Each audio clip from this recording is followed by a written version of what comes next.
షాయంపేట హనుమాన్ విగ్రహం ధ్వంసం ఘటనపై రాజకీయ విమర్శలు మరింత ముదురుతున్నాయి.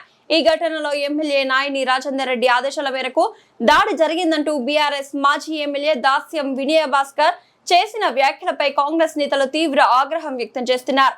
ఆధారాలు లేకుండా ప్రజలను తప్పుదోవ పట్టించేలా మాట్లాడడం రాజకీయ దివాలా కోరుతనానికి నిదర్శనమని కాంగ్రెస్ పీసీసీ మాజీ కార్యదర్శి సయ్యద్ రజాలి దుయ్యబట్టారు.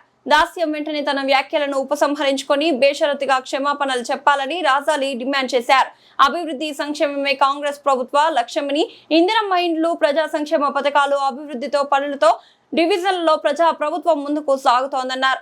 రాజకీయ లబ్ధి కోసం మతపరమైన ఘటనలను వాడుకోవడం బాధ్యత రాహిత్యమని ఆయన వీడియో సందేశంలో మండిపడ్డారు.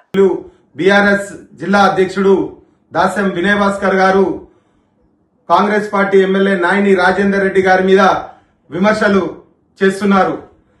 అయ్యా వినయభాస్కర్ గారు, ఏదన్నా రాజకీయం చేయాలనుకుంటే రాజకీయంగా పరంగా చేయాలి తప్ప దేవులను, గుడులను, విగ్రహాలను అడ్డం పెట్టుకొని, రాముణ్ణి అడ్డం పెట్టుకొని, శివుణ్ణి అడ్డం పెట్టుకొని, విగ్రహాలను అడ్డం పెట్టుకొని మీరు రాజకీయం చేస్తే వరంగల్ పశ్చిమ నియోజకవర్గ ప్రజలు అందరూ గమనిస్తూనే ఉన్నారు. మీ బీఆర్ఎస్ పార్టీ ప్రాంతంలో మీరు చేసే భూ కబ్జాలు కానివ్వండి, అక్రమాలు, గుండాగిరి, దౌర్జన్యాలు ఎన్నెన్నో చేశారు. మా కాంగ్రెస్ పార్టీకి సంబంధించిన మా యువజన సభ్యుడు తోట పవన్ గారిని మీరు ఏ విధంగా అయితే మీరు దాడి చేయించారో ఈ వరంగల్ ప్రజలు అందరూ గమనిస్తూ ఉన్నారు. మీ గుండాయిజం ఇంకా చెల్తదంటే నడవదు. మీరు జాగ్రత్తగా ఉండాలి. ఇది కాంగ్రెస్ ప్రభుత్వం, ఇది ప్రజా ప్రభుత్వం, ఇది రేవంత్ అన్న ప్రభుత్వం. పశ్చిమ వరంగల్ నియోజకవర్గంలో ఈ రోజు మా నాయని రాజేందర్ రెడ్డి గారు ఏ విధంగా అభివృద్ధి చేస్తున్నారో అది చూసి ఓర్వలేక ఈ అన్ని అబండాలు వేస్తూ ప్రజలను మభ్యపెడుతూ ప్రజలను ఒక తప్పుదోవల్లో పట్టించి ఈ విధంగా మీరు మాట్లాడడం కరెక్ట్ కాదు. అయ్యా మీరు అంటున్నారు కాజీపేట దర్గాలో మేము బీఆర్ఎస్ పార్టీలో ఉన్నప్పుడు మేము ఎన్నో అభివృద్ధి కార్యక్రమాలు చేశారని అంటారు. 100 ఏళ్ల చరిత్ర మా దర్గా కాజీపేట అఫ్జల్ బియాబానీ గారికి ఉన్నది. ఎప్పటి నుంచో ఏ ప్రభుత్వం వచ్చినా కూడా ఇక్కడ సకల సౌకర్యాలు ఆ ప్రభుత్వాలు కేటాయించినాయి. దాంట్లో కాంగ్రెస్ పార్టీకి సంబంధించిన మా హోయంలో కాజీపేటలో ఎంతో అభివృద్ధి మా దర్గా కాజీపేటకు జరగడం జరిగింది. ఒకసారి మీరు దర్గా ప్రాంతం మొత్తం చూసి రండి, మీకే తెలుస్తుంది.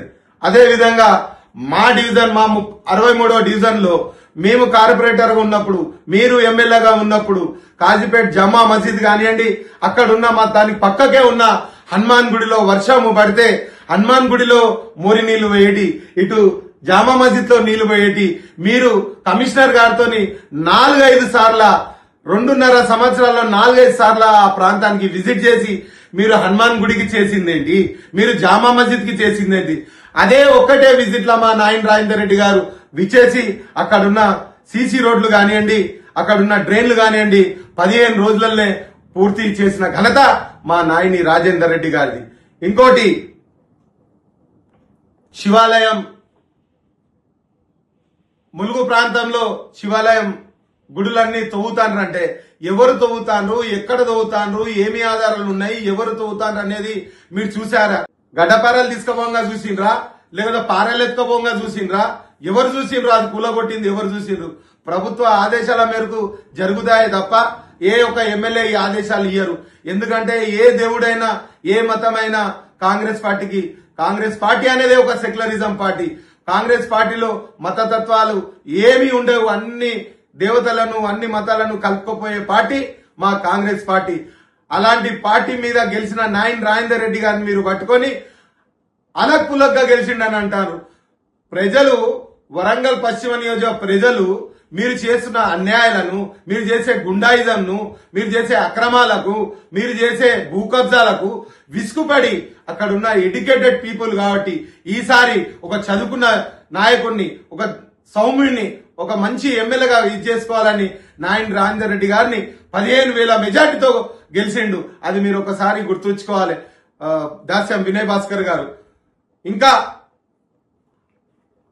అందరూ ఆదేశాల ప్రకారం ఎవరు ఆదేశిస్తారు? ఎవరు ఆదేశిస్తే ఇవి కూలగొట్టిండ్రు మీరు చూసారా? మీకేమైనా ఆధారాలు ఉన్నాయా? నాయని రాజేందర్ రెడ్డి గారు పోయి అది కూలబెట్టమని ఏమన్నా మీ దగ్గర ఏమన్నా నోట్ ఉన్నదా, ఏమన్నా ఆర్డర్ కాపీ ఉన్నదా? మీరు ఎందుకు గాలికి బాణాలు వేస్తున్నారు? గాలికి బాణం వేసి ఏదో ఒకటి చేసి నాయని రాజేందర్ రెడ్డి గారిని ఒక దయ్యం తీరుగా చూపెట్టాలి, ప్రజలల్లో ఏదో అయోమయం చేయాలి, కాంగ్రెస్ పార్టీని భూస్థాపితం చేయాలి అనే కళలు మీరు కంటారు. కానీ అవన్నీ ఏవి కావు, అది గుర్తు పెట్టుకోండి. 20 సంవత్సరాల దాకా ఈ యొక్క గడ్డ మీద కాంగ్రెస్ పార్టీ జెండా నిలబడుతూనే ఉంటది, నాయని రాజేందర్ రెడ్డి గారు గెలుస్తూనే ఉంటారు. అది ఒకటి గుర్తు పెట్టుకోవాలి మీరు. బీఆర్ఎస్ పార్టీ అధికారంలో ఉన్నప్పుడు ఒక్క ఇందిరమ్మ ఇల్లు, పేదవాని స్వప్నం, ఒక్క ఇల్లు, డబుల్ బెడ్రూమ్లు, ఎన్ని మాటలు మీ నాయకుడు మాట్లాడిండు, మీరు మాట్లాడిండ్రు, ఎన్ని మాటలు. అల్లుడొస్తే ఎక్కడ పండుకుంటాడు, కళ్ళు బొట్టుతోని సారా తింటా, ఆ మేకను కోసుకొని తింటా, కోడిని కోసుకుంటా తింటా, అన్ని దొంగ మాటలు మాట్లాడుకుంటూ ప్రజలను మెబ్బెట్టి ఎంతో మంది పేద ప్రజల్లో ఓట్లు కేవసం చేసుకొని వాళ్ళను ఒంటరిగా వదిలేసిన చరిత్ర మీ బీఆర్ఎస్ పార్టీది, మీది, మీ కేసీఆర్ది, మీ కేటీఆర్ది, మీ హరీష్ రావుది. ఈ చరిత్ర మీది.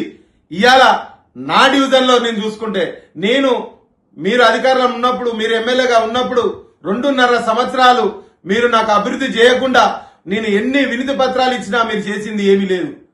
అదే కాంగ్రెస్ గవర్నమెంట్ వచ్చినాక 74 ఇందిరమ్మ ఇల్లులు కట్టగలిగిన 18 మందికి డబల్ బెడ్రూమ్లు ఇవ్వడం జరిగింది నా డివిజన్లోనే. ఇన్ని అభివృద్ధి చేస్తుంటే అటు శ్మశాన వాటిక రోడ్డు కానివ్వండి, సబర్మతి స్కూల్ రోడ్డు కానివ్వండి, కాజీపేట పోలీస్ స్టేషన్ నుంచి సోమిడిపోయే రోడ్డు చూడండి, కరెంటు స్తంభాలు, రోడ్లు, సీసీ రోడ్లు, సైడ్ డ్రైన్లు, ఎన్నో అభివృద్ధి కార్యక్రమాలు ఇవాళ నాయని రాజేందర్ రెడ్డి గారు చేస్తున్నారు. ఆ అభివృద్ధిని చూసి ఓర్వలేక బురద జల్లడం అనేది మీ రాజనీతిలో మీరు నేర్చుకున్నది ఇదేనా? మీరు తెలంగాణ ఉద్యమకారులు అంటారు. తెలంగాణ ఉద్యమకారులకు మీరు చేసిందేంది? మీ ప్రభుత్వంలో ఒక్క వైట్ కార్డు, ఒక్క రేషన్ కార్డు అని ఇచ్చిండ్రా? ఒక్క రేషన్ కార్డు అని ఎవరికైనా ఇచ్చిండ్రా? ఇప్పుడు నిరుపేద ప్రజలకు ఎవరైతే అర్హులు ఉన్నారో వాళ్ళందరికీ ఇందిరమ్మ ఇల్లు ఇవ్వడం జరిగింది. అర్హత ఉన్న వాళ్ళకి డబుల్ బెడ్రూమ్ ఇవ్వడం జరిగింది. పెన్షన్లు, ఆసరా పెన్షన్లు ఇవ్వడం జరిగింది. ఈ జూన్ 2వ తారీఖుకి ప్రతి ఒక్కరికి కొత్త పెన్షన్లు కూడా మా గౌరవ ముఖ్యమంత్రి రేవంత్ రెడ్డి గారు శాంక్షన్ చేయడం జరిగింది. ఇంకా మీరు చూడాల్సిన చాలా ఉన్నాయి. ఇంకా ప్రభుత్వం అనేది ఇంకా సంక్షేమ కార్యక్రమాలు ఇంకా చేస్తూనే ఉంటది. బస్సులు ఫ్రీ కానివ్వండి, గ్యాస్ ఫ్రీ కానివ్వండి, గ్యాస్ 500లకు కానివ్వండి, తెల్ల రేషన్ కార్డులు కానివ్వండి, సన్న బియ్యం కానివ్వండి, ఇలా చెప్పుకుంటే గృహజ్యోతి కానివ్వండి, గృహలక్ష్మి కానివ్వండి, ఇట్లా చెప్పుకుంటూ పోతే ఎన్నో పథకాలు కాంగ్రెస్ పార్టీ అమలు చేస్తుంది. మీరు చెప్పుకోవాలనుకుంటే ఏది లేదు. దళితులకు 3 ఎకరాల భూమి అన్నారు, దళితులకు ముఖ్యమంత్రి చేస్తా అన్నాడు. ఇవన్నీ ఇంటికో ఉద్యోగం, నిరుద్యోగులకు 3,000 రూపాయలు అన్నారు. ఏమన్నా చేసిండ్రా? ఈ అన్ని దొంగ మాటలు అన్ని విని తెలంగాణ ప్రజలు బీఆర్ఎస్ పార్టీకి బొంద పెట్టిండ్రు. మీ మాటలు విని మిమ్మల్ని ఇంట్లో కూర్చోబెట్టిండ్రు. ఇప్పటికైనా మీరు మారండి. ఇప్పటికైనా ప్రజా జీవితంలో గడపండి. ప్రజల్లో ఉన్న సమస్యలు ఏమైనా ఉంటే ప్రభుత్వానికి చేరజేయండి. అంతే మాత్రాన ఒట్టి విమర్శలే చేస్తా, నేను ఓన్లీ రాజేంద్ర రెడ్డిని మొత్తం టార్గెట్ చేస్తా, నేను ఏది చేసినా నేను టార్గెట్ చేస్తా అంటే ఇక్కడ చూసుకుంటూ ఊరుకునేటోళ్ళు ఎవరు లేరు. దయచేసి మీరు చేసిన వ్యాఖ్యలను వెనక్కి తీసుకోవాలి. బేషరతుగా నాయని రాజేందర్ రెడ్డి గారికి మీరు క్షమాపణ చెప్పాలని కోరుకుంటున్నాను. జై